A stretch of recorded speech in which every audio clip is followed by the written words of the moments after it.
Hi beautiful souls, it's Tan back here today on this channel for you with another video on astrology, human design, and the gene keys. And in today's video, we're going to be looking at gene key 23, human design gate 23, and that is in correspondence with the zodiac degrees of Taurus from 1852 to 24.30 degrees of Taurus. So before we get started, if you haven't seen my introduction video to this series, I highly recommend that you check out that video first. So I'm going to post a link to that up above in the description box below so you can kind of get a comprehensive understanding of this particular archetype. Yes, and also if you'd like to connect more with me and other astrology, human design, gene key enthusiasts out there, we do have a server, a platform, online platform that you can join. So links in the description box below as well. And I'm going to start off first by looking at a little bit of an overview of this archetype in general. So with the 23, we're moving from the frequency of complexity at the shadow frequency to simplicity at the gift and quintessence at the city or the highest destiny level.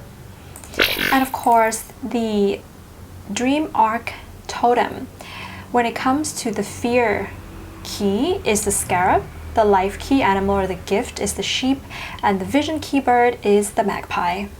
In the 64 I-Ching hexagram, this particular archetype is mountain over earth, splitting apart. The illusion of stability in a world of change crumbles and reveals the golden core. I love that. The genetic codon that this archetype is associated with is the ring of life and death, and is associated with the amino acid leucine. The programming partner of this archetype is gene key human design gate 43, and that's the Scorpio archetype. I just recently made a video on that, so if you want to also check out your programming partner, which I highly recommend, you can also check out that video. The programming partner is kind of like the opposite point in the wheel from this archetype, but it offers a complementary opposite to what we've got going here. And in human design, gene key 23, human design gate 23 is located in the throat chakra, and it's connected to gate 43 through a channel called the channel of structuring or knowing. And this is the card illustration for this archetype. I already showed this as well in my last video on gene key 43, but if you haven't seen that, I'm going to show it to you again. This is from the card deck, human design card deck by Ceremonians. So this is the channel 2343 of structuring. Just beautiful. I love it. So yes, guys, gene key 23 and human design gate 23 is my conscious sun. I'm a Taurus, and this is the sun that is part of my life's work. It's part of my incarnation cross and something that I'm operating on a daily basis. So again, I'm super excited to be sharing this just as much as I was really excited to share about gene key 43. Okay, so we're going to start off first by talking about the bird for this archetype, which is the magpie. So scientifically speaking, the magpie is part of a bird family called the Corvidae bird family. Other birds that are part of this family is the raven, the crow, the jay, and there's many other ones. But the reason why these birds are grouped together is because of one of the things is the size of their brain. So they're considered to be the most intelligent birds out there, and probably some of the most intelligent animals in the world are part of the Corvidae bird family.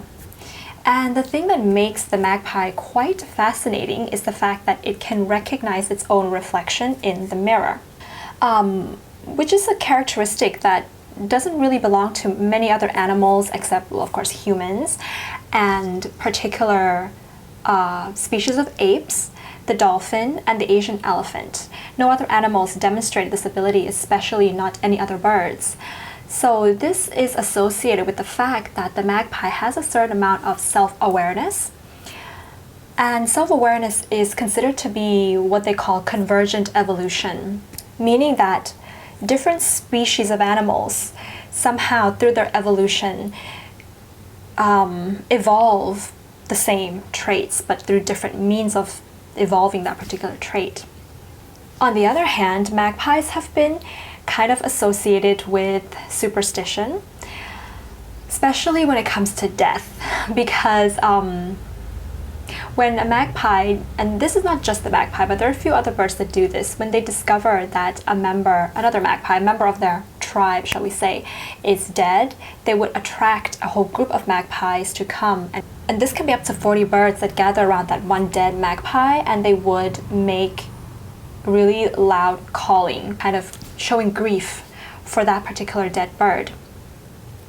So in a way, this is a symbolism, what people would consider to be a symbolism of the death of the old ways, a death of the ego, and embracing the life cycle, the cycle of death and life. There's also this misunderstanding that magpies like shiny things, which scientists have proven that they don't really like shiny things, but they may take those shiny things during breeding season to kind of like woo a mate into their nest, but that's also like, they're not 100% sure of that. So there's a lot of strange controversy surrounding this particular bird, which, you know, some people love it, some people hate the bird. In the biblical lore, the magpie is considered to be the rebel bird because in the story, the magpie wouldn't go into Noah's Ark, but instead insisted on riding out the storm on the ridgepole of a boat. And it was chattering the entire time that it was doing this. So there's something special about the voice of the magpie and there's a very famous magpie.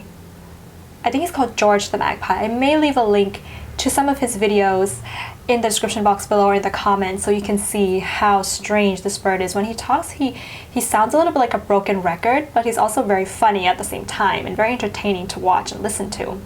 So yes, they're very noisy birds, very vocal. And they can also be known to eat basically anything, things that may not even be fit for food. And this is a symbolism. People consider this to be a symbolism and a reminder of how sometimes we human beings can crave and eat stories that maybe are not true or doesn't really resonate or ring true to us in an attempt to feel secure or to feel safe or to feed ourselves with these small little fears to avoid or protect ourselves from the bigger fears in life. So ultimately, people would consider the magpie to have a message of that things are not always what they appear to be. That we don't have to be bounded by our perceptions, that we can shift and change our perceptions, and we definitely don't have to be bounded by other people's perceptions. Because, you know, we are individuals, and the magpie tells us that if we could avoid being typecast into a particular label or role in order to move to be more of our authentic individual selves, why not?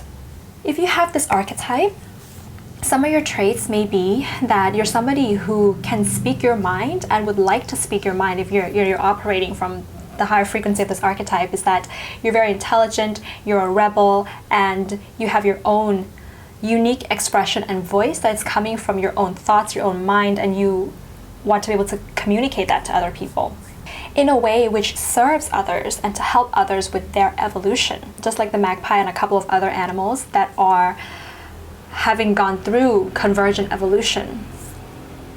Or maybe you are somebody who never speaks your mind. You never really share what you think about certain things. Or maybe you just speak too much.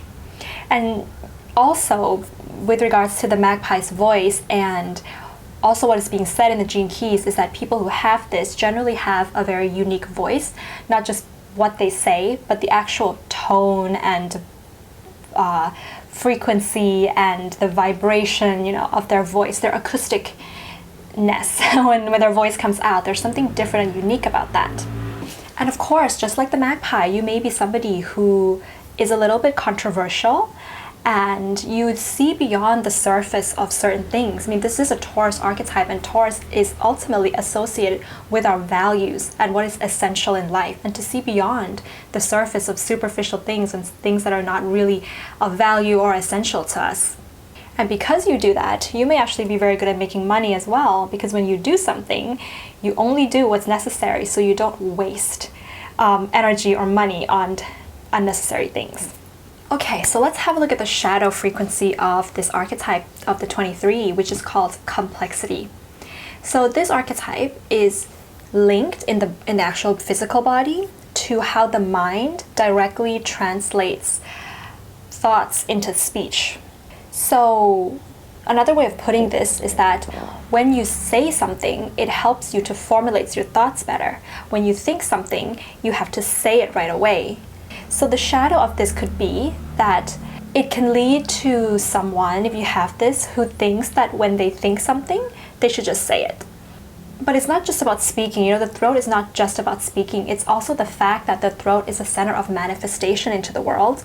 And part of the way that we as human beings manifest things in the world, right, is through speaking, connecting with other human beings. So through being able to speak, we make things happen in the material world. And so you can see how this leads to complexity, because if, you know, human beings, you know, we have thoughts all the time. Our thoughts hardly ever stop. And so with this archetype, if you think that you can take all of your thoughts and say something and connect with people and then make something happen in the world through everything that you think, you will be having excess. So you'll be wanting to do it all and have it all, shall we say. And this is what we see in the modern day and age. We see excess. We see, let's say like in the business world, for example, businesses that have come up with like millions of perfume brands just because they think of it and they think they should say it, they should do it right away. And we don't narrow down whether that particular perfume brand is of any importance or necessity at all. So there's like no filter there. And when we have too much stuff, right, when we manifest way too much in the world without manifesting what is important or essential or necessary, we end up losing our ability to, have a more minimalistic life. We end up kind of damaging the environment that we are currently living in. We damage Mother Earth. And another way of looking at this is that when you say too much or do too much, it can lead to sometimes saying the wrong things. And words are a catalyst for so many things, whether that means it is that part of the jigsaw puzzle that creates peace or part of the jigsaw puzzle that creates war.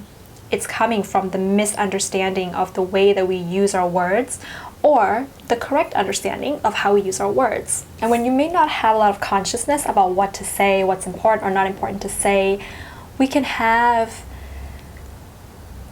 somebody who may think that they know everything and can be quite stubborn about it in thinking that they know a lot. And this can be a voice of, in human design, this is the voice of I know. And the underlying fear behind wanting to sound like you know certain things, it's coming from overcompensating for the fact that what you're about to say has a possibility of being met with intolerance by others. Like, for example, people going against your argument or saying that what you think that you know is not correct, that you don't really know, or that you're not very intelligent, and excluding you. And so to overcompensate for that, you feel like you have to continue to over-explain or talk more or speak more so that you can prove in a certain way to others that you know things. You can feel like other people are inside your head sometimes. Like, you can say something and then you can feel like, okay, but maybe they don't understand, so I'm going to explain myself. Wait, maybe I should say it in a certain way so they could understand it more. And then you explain yourself, well, maybe they would go against me now that I've explained like this, so I'm going to over-explain myself again. Another symptom of the shadow frequency of this archetype lies in the misfiring of the codes that are coming from your actual brain into the words. This archetype is like a translator, and that can be misfired. Imagine you're trying to translate something from one language into another language, right? And you're not using the right words, but the words are super similar, but then they have like words that sound very similar but have a completely different meaning, and you use the wrong word. You can kind of see how that particular misfiring can get you into some trouble. I actually have a really good example of this because I used to be an English teacher, which fits this archetype so well. It's like that translation type of a person, right? Translating English and making it easier for other people to understand. And so, an example of this from something in my classroom was that, so a student we're learning about the word chat. I like to chat with you. I want to chat with you. I like to chat with people. And you can see how the intonation, the pronunciation, the misfiring of this code can turn the word chat into shit. So it becomes, I like to shit with people, things like that. So this is an example of the 23 gone wrong. That's just kind of like a funny way of looking at it, but there can be more extreme cases in the way that this can happen, right? So another symptom of this particular shadow is like when you don't want to share something, or you don't want to speak, or the timing is not right, but you feel like you have to share it anyways, and your speech can come out sounding like a broken record, like that Magpie, where there's something like maybe the voice is just too forceful or strong, or the sentences are all jumbled up in one way or another. It's like you say, oh, I'll give you the direction to my house. You go corner there, turn left, right down the street, past supermarket, over the bridge, just keep crossing and continue there, and then you arrive at my house. So it could be something like that. That kind of makes sense to you guys. It's maybe you can make sense of it, but it's like the person probably has to listen to you like 10 times to understand what you're saying. Or another symptom is also to not speak at all. And I have experienced this, and I think it's because of the 23, where I think when I was around 7 years old, I moved to abroad. So I'm Thai, and at 7 years old I moved to Norway, and at that time I could speak no English at all. And I went to an international school, and I was like an ESL student, right?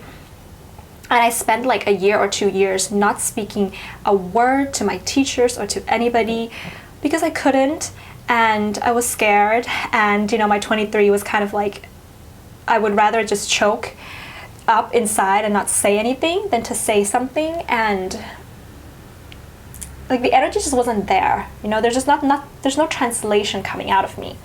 So that's something there as well. Or maybe another way I see this is that when you say something, you can sound way too simplistic.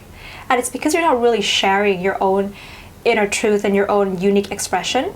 So you may, when you talk to people or in a group of people, you may just say simple things like, nice to meet you. I like that. I'm hungry. I'm tired. I want to go home. So there's not really like a lot of sharing or of really daring to say something unique to others. Okay, so we're going to look at the gift frequency of this archetype now. So at the gift frequency, this is about simplicity. And simplicity isn't superficial, and it doesn't mean that you just scan the surface of something. Simplicity actually means that you dig into something very deeply until you get to the core of that particular thing. And that's why this archetype in the I-Ching is called splitting apart. When you split apart something and you get to its core and its essence, and you extract the essence out of something, that essence is so simple, but it's so overlooked by all the fluff and the glamour and the shininess of what's covering the essence or the core of something. This is a very metaphorical way of explaining it.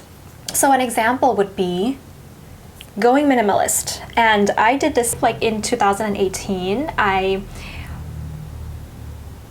felt that my life as an English teacher, I had been an English teacher for 6 years, and I felt that it was a very complicated life, Like I was really trying to make my way into the world, but it just wasn't me. And before I started my astrology business, to start this astrology business, I was like trying to move back to Bangkok, I was getting rid of a lot of the things. I bought a lot of stuff, clothes and things in my room that I no longer needed.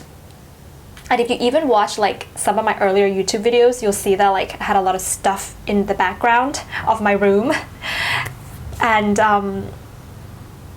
something clicked inside me one day, and I was like, the more stuff and the more clutter I had, the more clutter I had in my own brain, the more complicated my words and my expression is.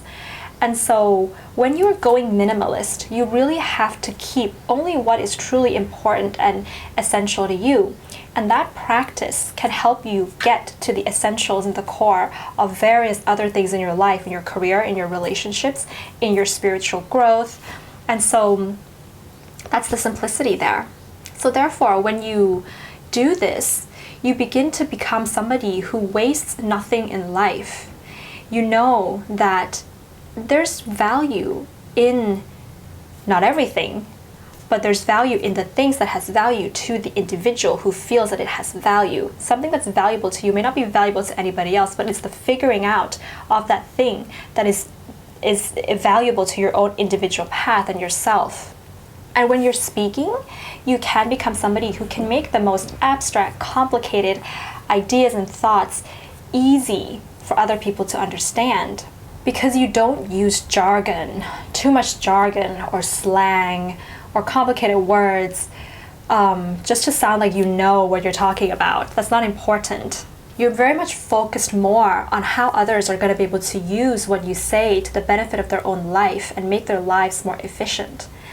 So, and also you have an ability to structure very well. So you structure your sentences well, so that it's easy for people to follow, for people to understand, and you don't go round and round and round. You're very gifted with all kinds of translation, not just with languages, but for example, translating astrology, human design, and gene keys. These are languages of the archetypes. And you know, when I'm doing my reading, I really feel like what I'm doing there with my clients, I feel like I'm looking at pages of Korean or French or another language that I don't know. But of course I've studied that language. And what I'm doing is I'm translating it into English for the client to understand. And that's why it gets a little bit tiring, you know, when you're using this archetype, because imagine you have to sit there for like an hour, and every time you're speaking in a reading, every word that comes out is a transmission, it's a translation, it's a translation. And that's kind of tiring to be doing that. And so I get pretty exhausted after readings. And if you do astrology readings, you know as well that it gets pretty exhausting at the end of it. It's because you are translating the language of the stars, of the archetypes. And more importantly, simplicity means that you lessen your need to resolve everything in your life.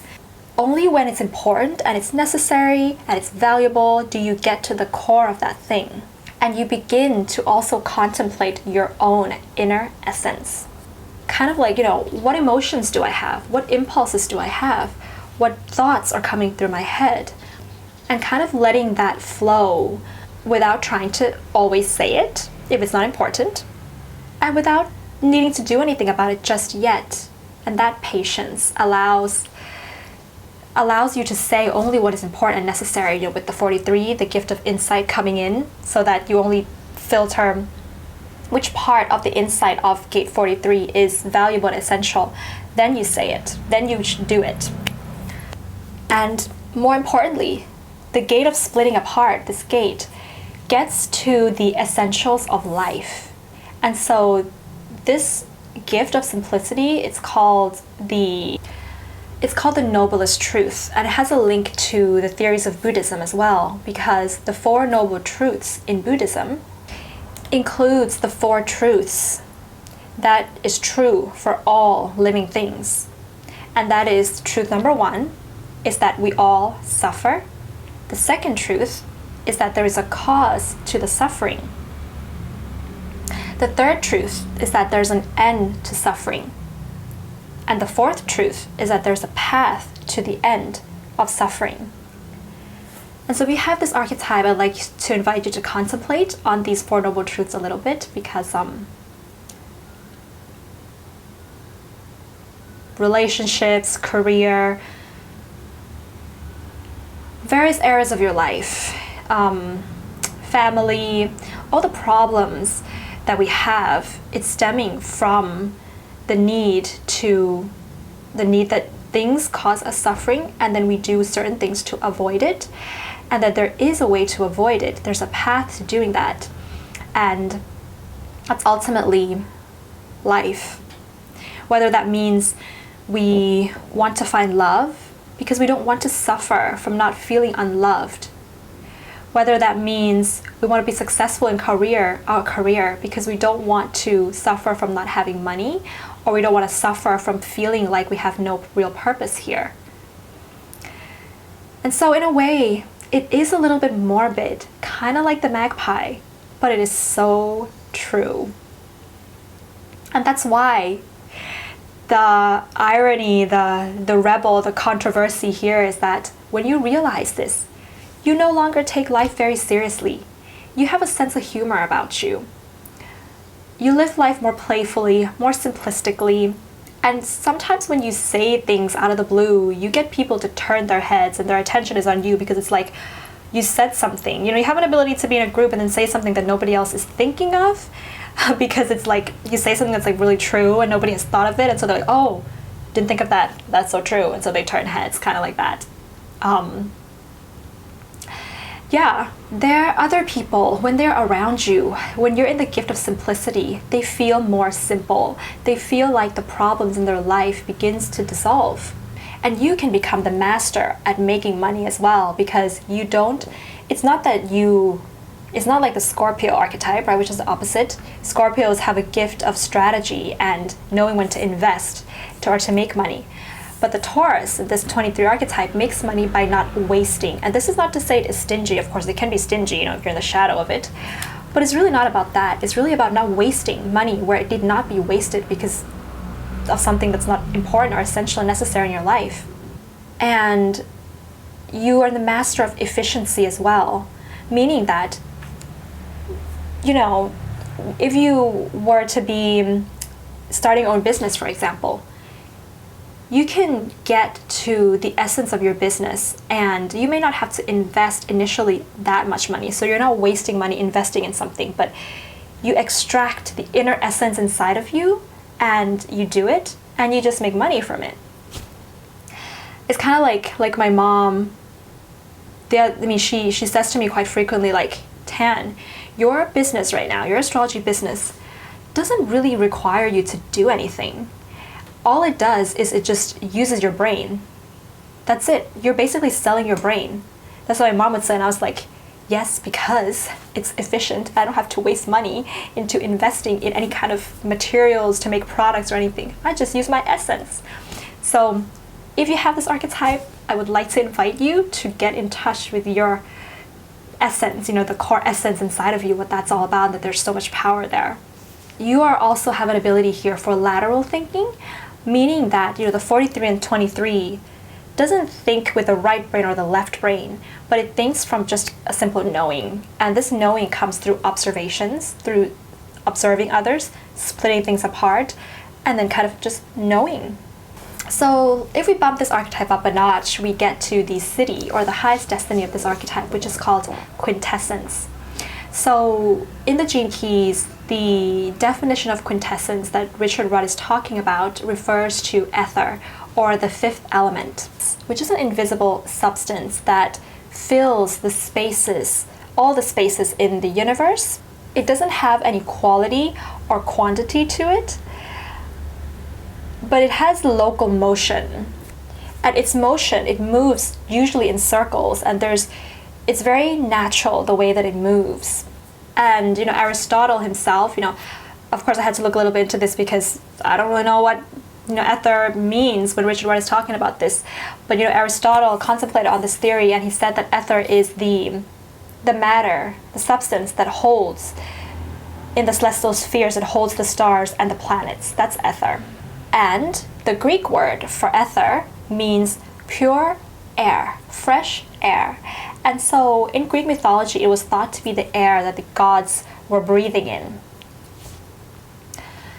So a way of looking at these particular like theories and metaphors is that wherever you go, when you're at the quintessence stage of this, you're able to touch people at their core and at their essence through the freshness of perspective, of your words, of your aura.